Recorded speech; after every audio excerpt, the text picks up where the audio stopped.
Якутские выпускники чаще всего выбирают ЕГЭ по обществознанию. Однако результаты экзамена одни из самых низких по сравнению с общероссийскими показателями. В среднем 43 балла, при минимальном пороге в 42.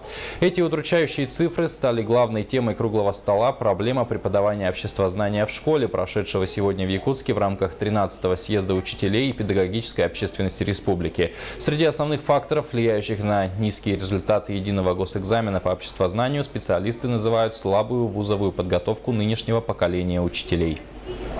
До 90-х годов, курс обществоведения был, но, к сожалению, там содержание было несколько иное.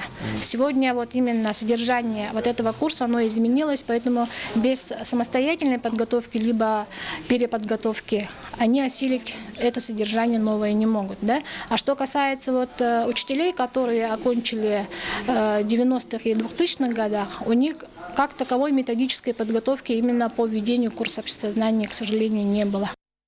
Добавим, что согласно новым образовательным стандартам, принятым в России 4 года назад, в Северо-Восточном федеральном университете открылась специальность «История и обществознание». В будущем выпускники отделения должны исправить ситуацию с низкими результатами ЕГЭ по обществознанию.